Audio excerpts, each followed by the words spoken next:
สบายดีอย่างแรงเบิดทุกคนเนาะทุกคนมื้อนี้เศร้าเกี๊ยวสิพาทุกคนมากิน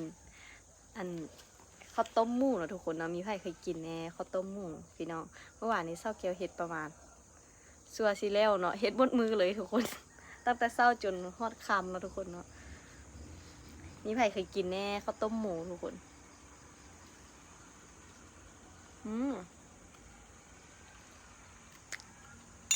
อาการโคตรดีทุกคนอย่างแรงหลายๆคนที่เม่นมาเศร้าเกี๊ยวได้อ่านเบิดทุกคอมเมนต์นะทุกคนเนาะมาเด้อมาเด้อแซ่บ